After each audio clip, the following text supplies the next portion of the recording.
thought there was something disturbing about high school. Nah, we about to find out this really Hollywood. Strange, because these movies were made to be anything but disturbing. They are the quintessential cheesy Disney Channel originals where everyone is always smiling.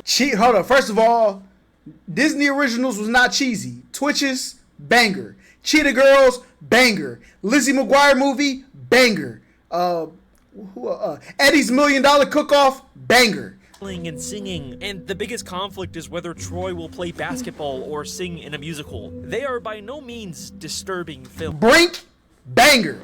Yo, y'all, listen, y'all let me know what the finest Disney live action, I guess, whatever, movies was. Come on now. But if you really think about it, yo, K-Mo, relax, all right? It was a deep fake. It was AI. You'll notice these movies all have a very strange contradiction. These are musicals where the characters are singing and dancing about the fact that they don't want to sing and dance. Hip-hop is my passion. I love to pop and lock and jam and break. There are scenes where Chad hip-hop is my passion shouldn't sing, immediately followed by Chad suddenly breaking into a giant choreographed song and dance. So dude, you know that school musical thing? Is it true you get extra credit just for auditioning? Who cares? You ever think LeBron James or Shaquille O'Neal auditioned for their school musical? I gotta get my head in the game. There's even a song called I Don't Dance that Chad sings while he's dancing. It's a really weird contradiction that's always kind of creeped me out for some reason. It almost gives you the impression that these characters aren't in control or are aware of what their bodies are doing. Nah, this is crazy. Obviously, we're not really supposed to question the logic of these songs, because that's just kind of how musicals work. These are just fantasy, non-diegetic songs that only we, the audience, can see. There's nothing strange about them. So I tried my best to just ignore the creepy feeling I got from these movies, but the more I rewatched them, the more I couldn't deny that there was something very wrong with the students at East High. Okay. I believe that behind the smiles and the singing is a very dark secret about this school. A secret that the filmmakers intentionally hid. I majored in Vacation 17 years ago that today I intend to solve. This is the High School Musical theory. You know where Alex come with a theory. Love watching Alex Bale's It'd be videos elite. on the internet. But oh no, you've been hacked by a computer virus. If only there was a safer way to use the internet. Introducing private internet access.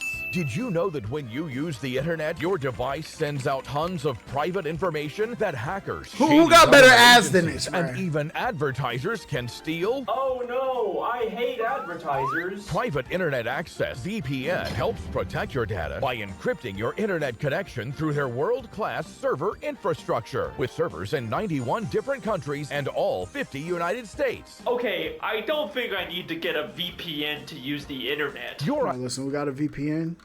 Alex, appreciate you, big dog. Listen, elite commercial. Yeah, and Private access, give them a raise, okay? Whatever you pay them double next time.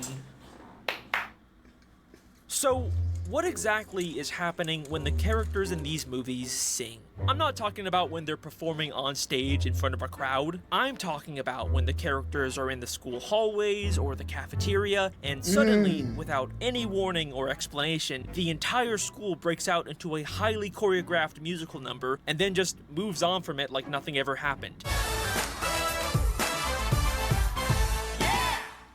Seriously, guys, this summer I gotta make bank. Like, what's really going on here? Are the characters aware of the fact that they just sang an entire song? Was this an impromptu flash mob that they planned? No, obviously not. We're supposed to assume that these are just fantasy sequences that only we, the audience, can see.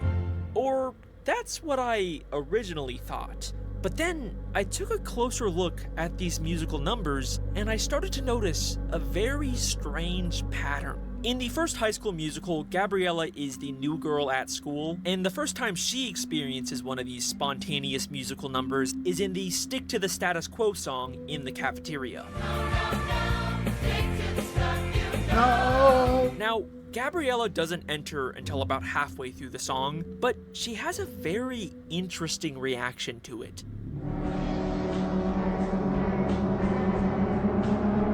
Nah, this is about to be crazy. Unlike everyone else, Gabriella doesn't join in. Instead, she seems very confused and disoriented by what's going on. She's honestly reacting like how you or I would if we suddenly saw our entire school Yeah, that'd singing be and crazy. dancing without any explanation. Okay, but maybe she's just nervous about people staring at her or something. This doesn't necessarily mean she's actually aware of this fantasy song. But this isn't the only time where something like this happens. In High School Musical 2, when Troy starts dancing in Work This Out, look at everyone's initial reaction. For a moment, they're all like, whoa, Confused, why the hell didn't are you wanna do dancing, it? Troy? At first, they are confused by the nature of these spontaneous songs before they all magically join in too. And if you still don't think that this is weird, then let me show you one final example that can't be explained away so easily. An example that legitimately creeps me out every time I see it. High School Musical 3 once again has another big cafeteria musical number with Sharpay and Ryan. Imagine having everything we ever dreamed. Don't you want it? Maybe. Can't you see it? Kinda. And there's initially nothing strange about it, until when the background students suddenly join in on the song without any explanation. Look You see the dude in the yellow? He's like, here we go again, bruh. Another one of these. closely at Ryan's reaction.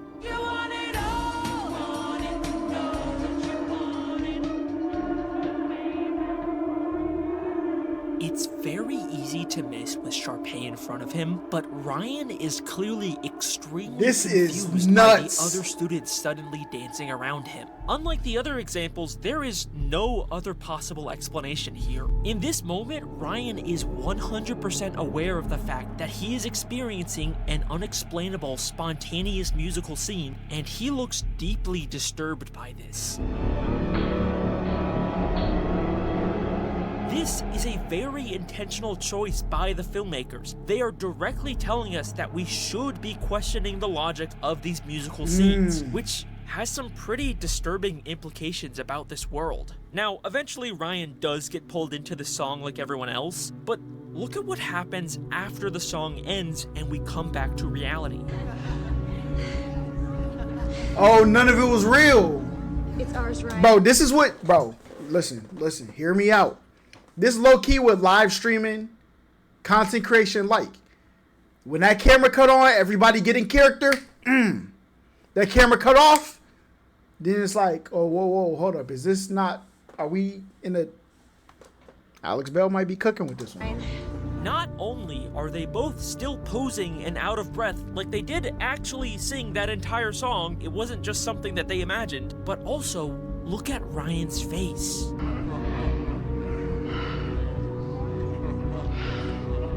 He is once again very confused about what just happened before moving on like everything's normal. We are consistently being shown that these big spontaneous musical numbers are actually happening, but it isn't something that the characters are choosing to do. It's like something is Mimi was taking good. over their bodies and forcing them to sing and dance, but they only get these rare little moments of awareness and utter terror about what's going on before they're forced to forget about it and move on like nothing ever happened. That's why these movies feel so disturbing to me, and this only gets stranger when we take a look at what happens when characters leave East High. Okay. Sharpay has always been in the spotlight. But to follow her dreams, she'll take on her toughest role yet. Sharpay's Fabulous Adventure Never watched is a that. spin-off Not after gonna High School lie. Musical 3 that follows Sharpay moving to New York to pursue her dreams of becoming a Broadway star. But what's strange about this movie is that it's not a musical. I mean, Sharpay does perform some diegetic songs on stage for an audience, but unlike all the other movies in this franchise, this movie has no spontaneous fantasy songs, which is really weird because Sharpay is like the most iconic musical character in this franchise. It almost feels like whatever causes people to spontaneously sing in this universe only exists in East High, or at least in the surrounding area. SNL did this parody sketch with Zac Efron that feels more accurate every time I watch these movies. High School Musical 4, new senior class. I'm here to talk about what happens after you leave East High. Here's the deal. No one sings at college. What? People just stared at me. And from what I can tell, this is America's only singing this is high crazy. school.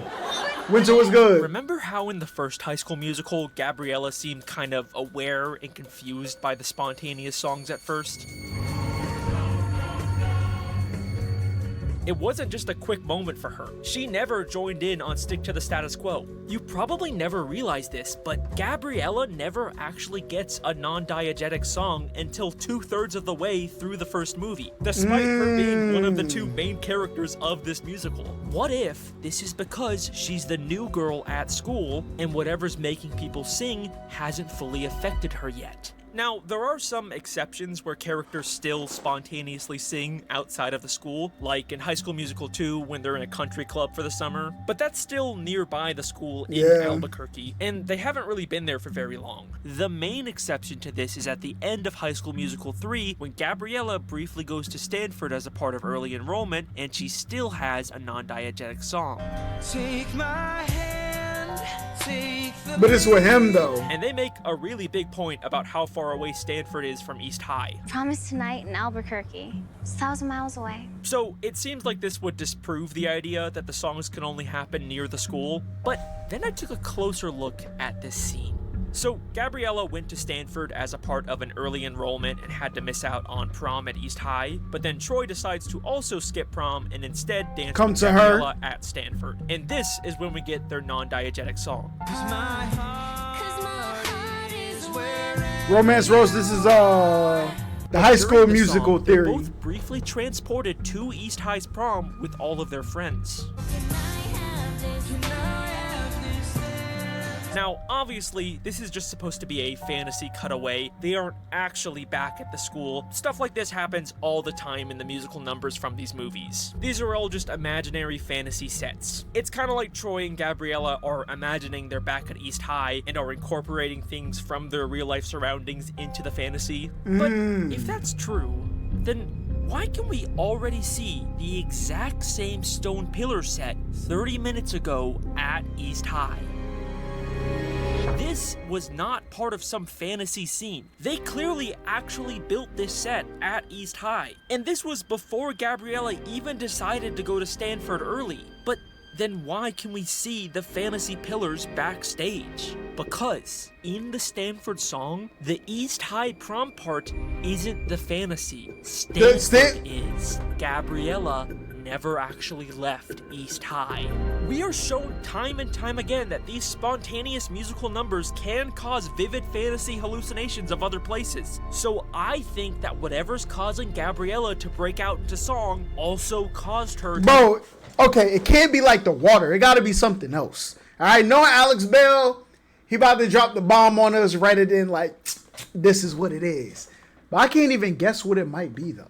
Hallucinate going to Stanford when in reality she never actually left. You might be ready to say goodbye to East High, but East High's not ready to say goodbye to you. This honestly makes more sense than Troy being able to drive all the way to Stanford and back in time for the school musical with his piece of shit car that's constantly breaking down in this movie. I'm pushing! Push harder! And if my truck falls apart because I'm spending all my free time on stage, it's all your fault. Something at East High is manipulating all of these students. What could it be, causing them though? to sing and dance and even hallucinate to the point where they can't even leave. But that brings me to the question that you've probably been waiting for me to answer. What exactly is causing all of this? Why does this school seem to have this strange power over all of the students? And to be honest, for the first time ever in one of these videos, I don't actually have an answer for you. That's I cap. have 5 Yes, I have come up with 5 Bruh, different see? possible explanations for the strange phenomenon going on at East High. For the first time ever, we are doing an official Alex Bale theory iceberg, and you get to decide which one you like the best. And I'm going to be sharing each of them with you in order from sort of tame and realistic to completely batshit insane, crazy, and stupid. Some of these are going to be a little more in-depth than the others, and some of these are just going to be kind of fucking crazy, so, you know, just mentally prepare yourself for that. Without further ado, starting with the very tip of the iceberg, here is the most boring, tame, The sun. believable It's the theory sun. I can come up with. This is all just lazy writing and coincidences, and I'm overthinking little things that actually mean nothing. That's cap. This one's probably the correct answer. I mean, this is probably the correct answer to all of my theories, but you know, that's no fun, and you're not watching a YouTube fan theory for the, you know, the boring realistic answer. So, you know, let's just move on from this one. But no, they had when you have actors, they're intentionally doing things. So like, there's a reason. Them pillars were there. Buddy didn't want to join the singing at first, hopped on the table, everything went back. There's a reason for that. I'm not actually counting this as one of the 5. The mass hysteria theory. Okay. I've had this theory planned for a while, but fucking Danny Gonzalez kind of jokingly beat me to it first. So, I don't know. Go check out his video. It's very funny.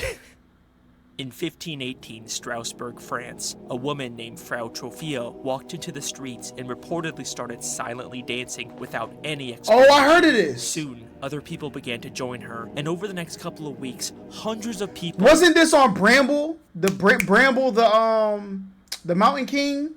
All began uncontrollably, silently dancing with no explanation or way to stop. Many collapsed from exhaustion, and some even reportedly died from heat stroke. This became known as the Dancing Plague of 1518, and it is believed to be one of the most infamous cases of mass hysteria in history. The leading theory behind why this happened is because of extreme stress from famine and diseases at the time, but mass hysteria is something that still happens in many different forms to this day, even to students in high school. Could mass hysteria be responsible for dozens of high schoolers' unexplained hiccups? Health officials say 12 girls from Leroy Junior Senior High School have exhibited similar symptoms. A doctor treating them says they suffered from conversion disorder, a very real condition. Okay, the only reason I don't believe these news thingies is because when that one virus happened in 2020, and then people got the little injection, then people were pretending like they were shaking. I don't know about this one, Chief. Resulting from trauma or stress. In the Leroy case, most of the sufferers attend the high school and junior high school there. So maybe it's as simple as the stress of being in high school and the pressures of conforming to the status quo was enough to cause a mass hysteria at East High that resulted in students spontaneously breaking out into Romance song Rose, and that's dance. crazy. I think this is a very plausible explanation for what's happening in these movies, and it really ties in well with the core conflict these characters are facing. And if mass hysteria is this low on my iceberg, then you know these next theories are about to get really weird. Creme brulee. Okay, hear me out. I think Zeke is up to something. Zeke is one of the basketball side characters, and his whole thing... We're just gonna blame it on a black guy? Huh? That's what we're doing? is that he secretly loves to bake, but no one at school accepts that about him, at least until the end of the first movie. I bake. What? I love to bake. Strudel, scones, even apple pandowdy. There's not a ton to his character. He's just kind of the funny food guy. He's always giving people stuff he baked. I baked these fresh today. That boy put design there. Hey, ladies, you guys want a cupcake? But the one strange thing that I noticed about Zeke is his relationship with Sharpay. So Zeke has a crush on Sharpay, and he tries to ask her out. Hey, Sharpay. Well, I just thought maybe you could watch me play ball sometime or something. And she fucking hates him. I'd rather stick pins in my eyes. Oh my God! But then he bakes her some cookies, and she suddenly has a very different reaction. These cookies are genius. The best things I've ever tasted. what's he putting in those cookies? Okay, whatever. Bruh. That's kind of weird, but, you know, it's just a typical Disney Channel gag. But then, by the next movie, Sharpay completely forgets about Zeke and moves on to being obsessed with Troy. Troy, Sharpay. Sharpay, Troy. But then Zeke gets a job Don't as tell a Dr. chef, more about and he's Zeke. really excited to be working near Sharpay. Chef Michael's gonna teach me the art of Austrian flake pastry. And Sharpay's gonna be where I work every day. I think we can assume he's probably giving her food again. And then, at the end of High School Musical... Yo, don't ever be like that. She done moved on to a new person, and you like, yo, I just wanna be close to you, my baby. Don't do that. Two, she's kind Hero of Editors all was over good. him again. First time hitting the stream, welcome. There's potentially a pattern here. Then, in High School Musical 3, there's a deleted scene where Zeke is gonna ask her to prom, and once again, he's planning on bringing her more cookies, but then Jason takes them away, and all of a sudden, he seems kinda nervous. Yeah, she's gonna listen to me. And listen good. You got this. Now give me the cookies. You don't need these. Go on, get in there. Bro, it's like the compliance juice from Black Mirror. He putting a little something in there that's gonna make her like accept more, lower her inhibitions. Bro, he putting a za in the cookies, bro. No, You're empowered. You got these. No. Zeke seems to really believe that the cookies are necessary to get Sharpay to go to prom with him.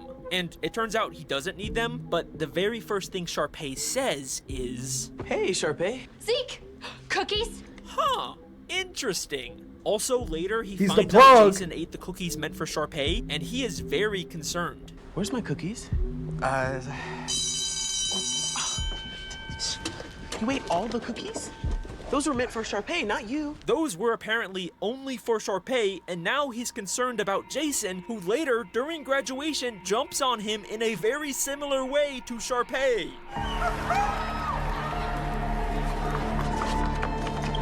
Those were meant for Sharpay, not you. So, what exactly is Zeke putting in these cookies? Nah, this is I think we could crazy. just call this a weird running gag with some maybe uncomfortable implications, but it's not just Sharpay that Zeke manipulates with his cooking. In the first movie, all the basketball boys sort of trick Troy and Gabriella into breaking up, and later they feel bad about it and decide to confess what they did to Troy. Gabriella won't even talk to me, and I don't know why. We do. But look at what Zeke does first. I baked these fresh today. You probably want to try one before we tell you the rest. He gives Troy cookies so that he won't be mad, and it works. You eating all the He's cookies? never shown to be even a little upset that they caused his breakup. Zeke's cooking clearly has an effect on people, and he is constantly feeding everyone in these movies. I'm good for a poolside picnic. What do you say? Zeke even made desserts. They're cooling. I'll let you know when they're ready. Now out of my kitchen. Hey, ladies, you guys want a cupcake? I bet you those cookies that are always left out in Troy's house were made by Zeke. There's even this weird offhand mention from Troy in the first movie about having trouble remembering the previous night. Do you remember the night before? Not at all. All I remember is like pink jelly. And he says the only thing he can remember is pink. Bro, listen, I played enough Schedule 1 now. I already know he mixed the iodine with the flu medicine and with the horse stuff. Made the cookies, man. Come on now. Jelly. We know.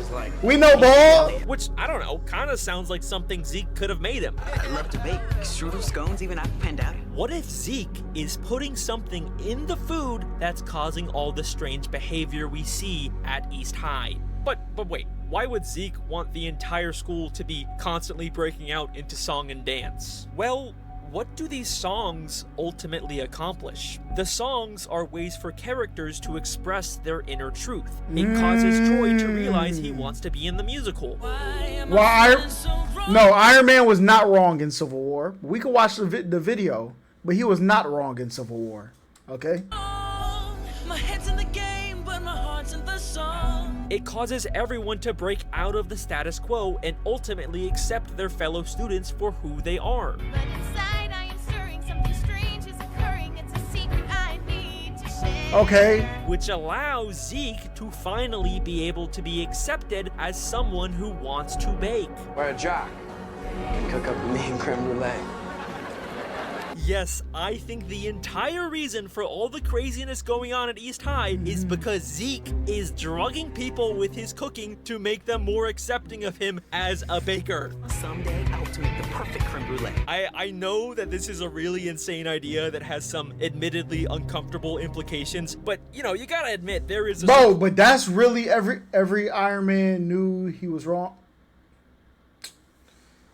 surprising amount of evidence for it. I couldn't not bring it up. Well, at least we know these theories can't possibly get any weirder than this. Psych!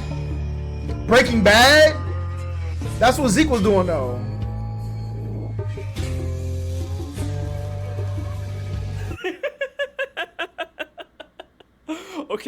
Okay, wait.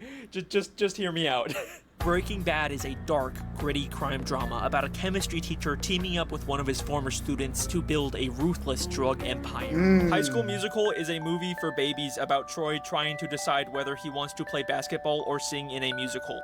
These are very different. You could not find two pieces of media more polar opposite than High School Musical. And you cannot tell me that Zeke is controlling the whole school and my man not even on the main poster. Huh? Come on, my man. And Breaking Bad, apart from maybe Blue's Clues and Law & Order. But what if I told you that they actually exist in the same universe? They both take place in Albuquerque, New Mexico. They both came out in the mid to late 2000s, and they both heavily feature a high school.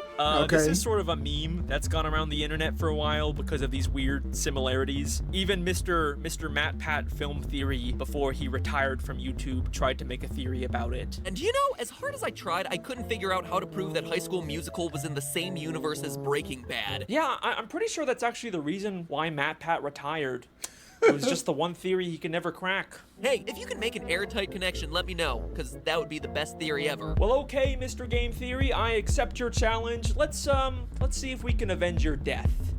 So, with all the strange behavior and hallucinations in High School Musical, there is clearly a possibility that everyone is being drugged. But what if instead of Zeke being behind it, everyone instead got hooked on a new popular drug that's going around town, Heisenberg's signature blue meth?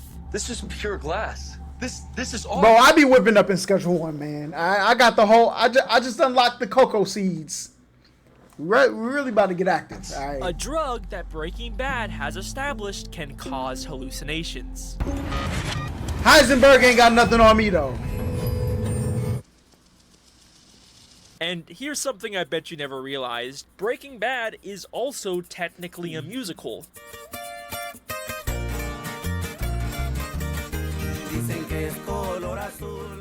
One of the episodes opens with a random band recapping the show's plot in the desert, and it's never acknowledged again.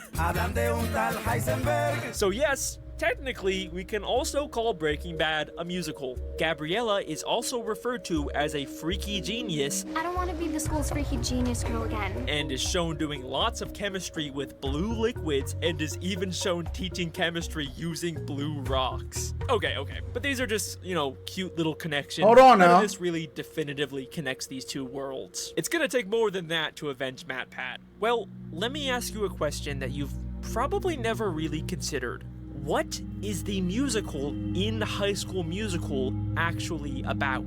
You might be surprised to hear that we never actually get to see the school musical that Troy and Gabriella auditioned for in the first movie. The movie just literally ends with them at the callbacks. All we really know about the actual musical in High School Musical is that it was written by Kelsey, it's called Twinkletown, and we get to hear a few songs from it. I've been looking for. And you know what?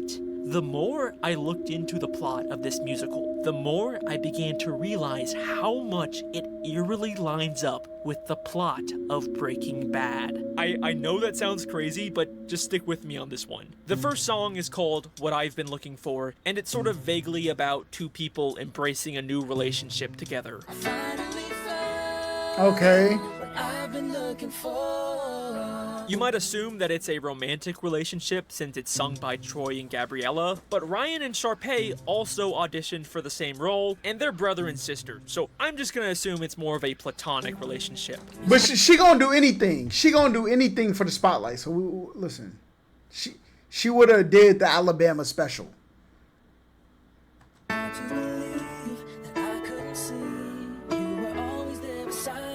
It's hard to believe that I couldn't see that you were always there beside me. This is a relationship between two people who knew each other for some time before, but only now do they see each other in a new light. Jesse was Walter's student, who he never really thought much of, until he later found out that Jesse was secretly a meth cook. Honestly, I never expected you to amount to much, but methamphetamine? I didn't picture that. So they decided to partner up. I've never had someone that knows me like you do. The way you do. I've never had someone that knows me like you do. Jesse is the only person in Walter's life who knows about his secret criminal activities. So lonely before I finally found what I've been looking for. I finally found what I've been looking for. Walter was living a sad, unfulfilling life before he partnered with Jesse. I am an extremely overqualified high school chemistry teacher. I have watched all of my colleagues and friends surpass me in every way imaginable, and within 18 months, I will be dead. But now he's discovered his true calling and finally found the exciting life that he's been looking for. All right, next two songs, man. Next The other two. song that Troy and Gabriella sing is called Breaking Free. We're breaking free. And it's also just kind of vaguely about being yourself and finally being free to do what you want with someone else. And obviously, you can line that up with how Walter breaks free from his old life with Jesse, or more accurately, breaks bad. We're breaking bad. Okay, so these songs line up surprisingly well, but at the same time, the lyrics are 6 out of also 10, pretty 6 out of vague 10. and could probably line up with a lot of different things if you tried hard enough. But things get really insane when we take a look at our last song Twinkle from the Town. musical, Bop to the Top. Oh. This is a song about the same two characters in a competitive environment doing anything it takes to climb the ladder of success. It was probably popular on Vine.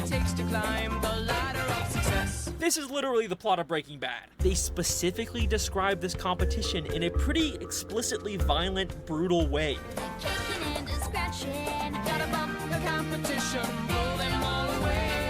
Gotta bump the competition, blow them all away. This is what they do in Breaking Bad. Wipe away your inhibitions. Walter's whole arc in the show is about giving up his moral qualms and giving into his dark side. He's wiping away his inhibitions to achieve success in the criminal world. They also randomly start speaking Spanish in this song. Mucho gusto. Ay, qué fabulosa. Caliente. Suave. And obviously all the Mexican cartel members in Breaking Bad primarily speak Spanish. Este no habla ni una palabra de español. Ryan is wearing a fedora just like Heisenberg, and Sharpay is wearing a very blue dress, the signature color of Walter's meth. Hold on now. Heisenberg is dancing with his meth to climb to the top of the criminal world. Twinkle Town is a musical about Breaking Bad. Yeah, we're gonna to the top. Wipe away your inhibition. Work our tails off every day. Gotta bump the competition. Roll them all away. Like, the fact that these came out around the same time, even if this is true, okay, if this one's true, whoever be putting these things together and weaving them together, like, you know what? I'm going to make a show about drugs, and now I'm going to make a musical about the school where the drugs are being done at, all right? And they actually going to sing about what's going on in the other thing.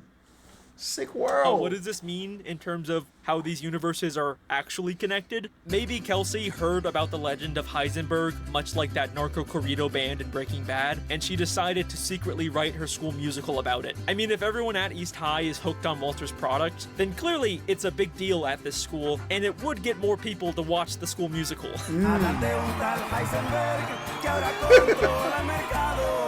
Okay, well there you go, Mr. Matt Pat. There's my attempt at connecting these two pieces of media. I guess this means I get to be the new host of Game Theory? That's how that works? Yeah? Anyways, thanks so much for watching. Those were my High School Musical theories. Make sure to like and subscribe and tell me which one you think is the best. Got two more, buddy. Two more of them things. What do you mean there's two more theories? No. You can't possibly get crazier than a Breaking Bad High School Musical theory. That's clearly the limit. You can't get any more insane than that. All right, let's see what this one is. The human zoo. Bro, listen. The human zoo theory is a real theory in real life, okay? If you ever been to... See, me personally, I went to LA one time, and we did, like, the tour bus. And I felt like I was on a safari ride at the zoo. They're like, yo, look at the humans over here. This is what they do over here. These are the rich humans. These are their barn stations. That's what I felt like. And then there's this thing in Atlanta called like Tea Around Town. And they were driving by and I'm like, they're riding through the human zoo right now. This is crazy. So this one might be. Welcome everyone. We officially have reached the point of no return in this video, where I will now try and convince you that East High is not actually a high school, but in fact is a human zoo where scientists are secretly watching and experimenting on these students. Yes, I know that is the stupidest thing I have ever said, and yes, like always, I am actually being serious. Okay, so where do we even start with this? In the first High School Musical, Sharpay and Ryan are in the school library, and they're researching the new student at their school, Gabriella Montez. There's something freaky about her. Where did she say she was from? They search her name on the internet, and the first two results tell them that Gabriella was an extremely smart student from out of town who's won a bunch of academic awards. Wow, an Einsteinette. But we can also very briefly see a third result that reads, Nah. Gabriella, San Diego Zoo's new chimp, scientists set up real-time habitat. Bro, this is what I mean. There is no way somebody put this in the show and it means nothing. There's no way. Damn. Now, at first, there's nothing all that strange about this. They searched up the name Gabriella, so they're obviously gonna get some irrelevant results about other things with the same name. No big deal. But what's weird is that this is a result about the San Diego Zoo, the same city that we can see Gabriella originally came from. And that's strange because they didn't search up anything about San Diego, they just searched Gabriella's name. The fact that it's from the same city is seemingly a total coincidence. But then there's also the fact that it's about a new chimp at the zoo at the exact same time that Gabriella is a new student at East High. Okay, that's two strange coincidences, but whatever. Gabriella's obviously not a chimpanzee, and this school is obviously not a zoo. I mean, this is too stupid of an idea to even think about. But then I did think about it, and I kept noticing more of these weird coincidences. At the start of the first movie, listen to what Taylor says when she first sees the basketball guys. Behold the zoo animals heralding the new year. Behold the zoo animals? What is going on? This is such a stupid idea, but it keeps coming back. And then I realized the students at this school are constantly being compared to animals. Hey, what team? Sharpay's kind of cute too. So is a mountain lion. I smell a rat named Darbus. Actually, I think it's two rats. You know what I'm gonna do to those two overmoved show dogs? Nothing. What's up, Donna? Ducky, how's my dashing boy? It goes around your neck like a snake collar. And then the fish turns into a gorgeous prince. That girl's got more moves than an octopus in a wrestling match. I know everyone thinks that I'm Sharpay's poodle. The students even dress up like animals. Okay, but come on, this is still such a stupid idea. Like, even if the students are constantly compared to animals, obviously, we know that they're not. They're clearly human, we can see that with our own eyes. Like, what are we even supposed to assume here? That they were animals that somehow turned into humans? No, that Y'all is don't know so ball, stupid. End of story, theory debunked. What the fuck? What the fuck? When Taylor is trying to explain to Gabriella why she shouldn't date Troy, she literally shows a diagram of a monkey evolving into a human. From lowly Neanderthal and Cro-Magnon to early warriors, medieval knights, all leading up to Lunkhead Basketball Man. I'm gonna lose my fucking mind. What does this mean? Why are they constantly telling us that these students are animals at a zoo? Are we really supposed to believe that these students were like originally animals that somehow evolved into humans? I don't know about that. Hang on. No. We're not even talking about just a normal zoo anymore. This is some mad scientist sci-fi bullshit. This is not something a normal zoo does. But wait a second. Remember, it didn't say zookeepers or zoo staff set up the habitat camera. It was specifically scientists, meaning there is some kind of scientific research going on. Okay, you know what? Fine, whatever. I am going to entertain this stupid idea. Here's how I think this could work. The students at East High were all former animals that scientists experimented on, speeding up their evolution process and transforming them into humans. They were placed inside of an elaborate exhibit inside of the San Diego Zoo that was meant to replicate a human high school environment so that scientists could study their behavior. The scientists even set up real-time habitat cameras disguised as normal school security cameras on the ceilings. Maybe we're being punked. Maybe we're being filmed right now. For the most part, the zoo animals act like completely normal humans, but some animalistic traits still appear, like how they all stick within their very specific animal packs and herds. The Dramacus and the Brainiacs suddenly think that they can talk to us. Troy, I would consider myself an expert in that particular subspecies. It's like a jungle up here. Yeah, just like that cafeteria. Also, there's the fact that Troy is always climbing trees like an animal. What the heck are those two doing in a tree? Another top secret hiding place. And what is it with you and trees? I guess I see things more clearly from up here. But what exactly are the scientists trying to achieve with these experiments? Why turn animals into humans and put them inside of a fake school? Well, to answer that, I think we need to take a closer look at Taylor McKessie. If this theory is here true, we go. then Taylor seems like the one character who would be aware of it. Behold the zoo animals heralding the new year. From lowly Neanderthal and Cro-Magnon, Troy Bolton represents one side of evolution. I would consider myself an expert in that particular subspecies. But why? What's so special about her? Chem Club President Taylor McKessie. And if those science girls get Gabriella hooked up with Troy Bolton. Taylor is the head of the science club. She knows so much about what's going on because she is one of the scientists secretly running the zoo. And what is Taylor's goal in this movie? Troy Bolton represents one side of evolution, and our side, the side of education and accomplishment, is the future of civilization. This, Bro, this is like the SpongeBob theory where they had the evolved species and the unevolved. Hold up. is the side where you belong. She wants Gabriella to stay away from Troy so that she can better use her intelligence for the good of mankind. And Taylor's not even exaggerating here. Gabriella is actually a genius who could change the world. I don't want to be the school's freaky genius girl again. Wow. Einsteinette. A judge at an academic competition said they have never seen someone so poised and scholastically accomplished, and her future burns brighter than 1,000 suns. That's Holy crazy. shit. The entire Mega reason glaze. scientists are turning animals into humans at this zoo is to create super intelligent subjects like Gabriella that could later go on to help mankind. That's why I think East High is actually a human zoo. Oh, and I guess the experimentation also has the side effect of making them sing sometimes. You know, I kind of forgot that the point of these theories was to answer why the characters sing.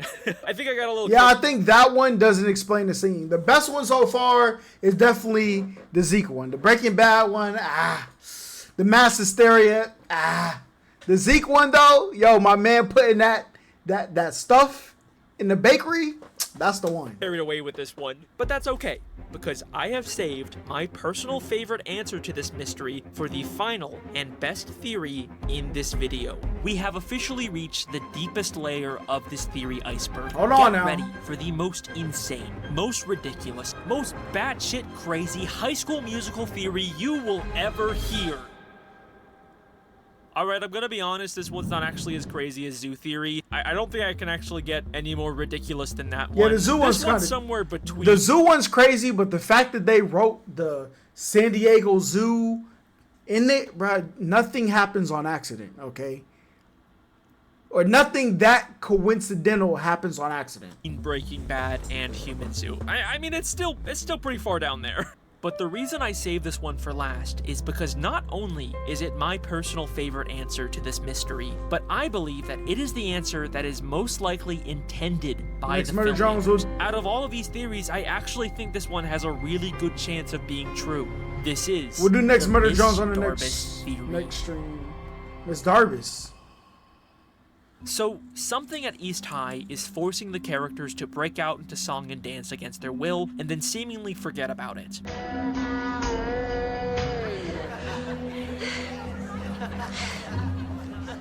But what is actually the point of these fantasy musical numbers? They cause characters to express their inner truth. And now suddenly people are confessing. Inside, I am stirring, something strange is occurring. It's a secret I need to share. Troy sings about his secret desire to be in the musical. Zeke admits he loves baking. Chad comes out of the closet. Thank you for the singing forces them to confess their inner truth, and it ultimately helps them discover who they really are. And you know who's constantly talking about this exact same thing? Miss Darbus. Miss Darbus is East High's drama teacher, and she is constantly talking about how the theater and the musical arts can help kids express themselves. This is where the true expression of the artist is realized, where inner truth is revealed. The stage can be a wonderful partner in the process of self-discovery. This is where inner truth is revealed. It's a wonderful partner in self-discovery. Doesn't that sound exactly like what's happening to these students? And she even talks about the theater like it has some kind of supernatural divine power. Proximity to the arts is cleansing for the soul. The theater is a temple of art, a precious cornucopia of creative energy. Is it possible that Miss Darbus is actually aware of what's really going on at this school? Well, to answer that, we need to take a look at her reaction to Troy's non-diegetic song in High School Musical 3. So this is the part in all of these movies where Troy is upset and he's bad at basketball and he wants to sing about being upset. So he breaks into the school at like the middle of the night and sings the iconic song Scream. This is clearly supposed to be a non-diegetic fantasy song where basketballs appear out of nowhere and the hallways literally turn upside down, and it ends with Troy back in the school's theater. Okay. And Miss Darbus there.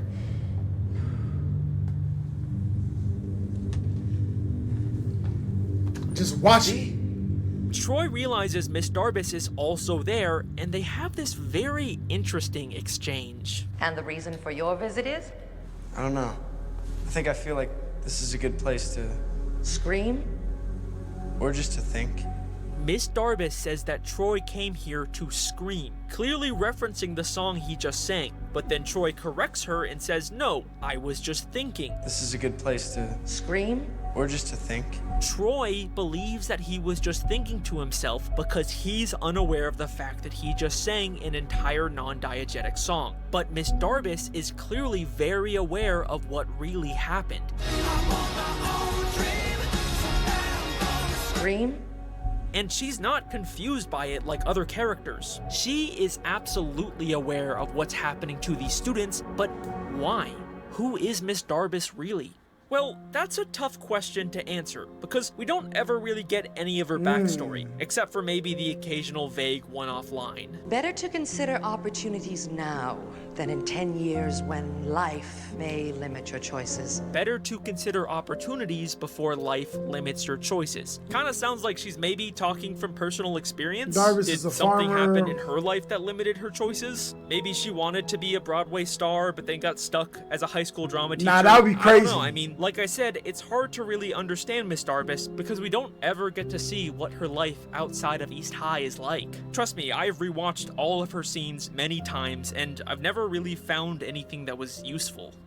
But maybe that's because the answer isn't in those scenes. At 46 minutes and 8 seconds into the first High School Musical, for just a brief moment, we see a wall in the school that is here we go. covered in writing. It says things you'd expect, like, go Wildcats, love the Wildcats, Carol loves Tammy, all things you'd expect from the students at this school. Okay. But there is one thing on this wall that really stands out among the others. Something that legitimately gave me chills the first time I saw it. A drawing labeled Miss Darbus with X's over her eyes. Now, I could understand a student writing something mean about a teacher. Big fat meanie. But this isn't just an insult. This is clearly a drawing of Miss Darbus dead. It feels like some kind of creepy school shooter's drawing that really does not feel like it fits in with this very PG Disney Channel universe. I think I like 5 more can't minutes. think of any reason why they would include this depiction of Miss Darbus dead. Wait a second. When Troy broke into the school at night, why was Miss Darbus there? Her soul is just chilling in the school? Miss D? She claims it was to get some schoolwork done, but like, why is she working on it in a very dark theater as opposed to, I don't know, her house? And look at how creepy she looks, just sitting there in the dark, secretly watching Troy. It's also weird that she just happened to be there on the one night Troy decided to break in. You know, come to think of it, it's not just that we never hear about Miss Darbus's life outside of the school, it's that we've never even seen her leave the outside of the school grounds. Hang on, is Miss Darbus like a ghost? No. No, there's no way. But wait, this isn't even the only time she's just magically appeared in the theater. The first time Troy and Gabriella try to audition for the musical, she tells them that they're too late, and we see her leave. Perhaps the next musicale. Troy and Gabriella decide to stick around and sing the song anyways, but then afterwards, Miss Darbus just appears in the theater again and acts like she heard the whole thing. Wow. That's nice. Bolton, Montez, you have a callback. What? We saw her leave. We could even see while they were singing she was not there. Nah, that's crazy. A whole 2 minutes later, she just suddenly appears Circle again, back. acting like she heard the whole thing. Look, we could even see that her appearing scares the other students. Bolton, Montez. She also has a very similar moment to this in the beginning of High School Musical 3. Well, how much time will it take? Yeah, and what the heck is the show about? You, Mr. Danforth. Like 5 seconds ago, we could see she was clearly not there. My favorite of these moments was in the cafeteria in High School Musical 1. After Gabriella accidentally spills her lunch on Sharpay, she just suddenly appears again.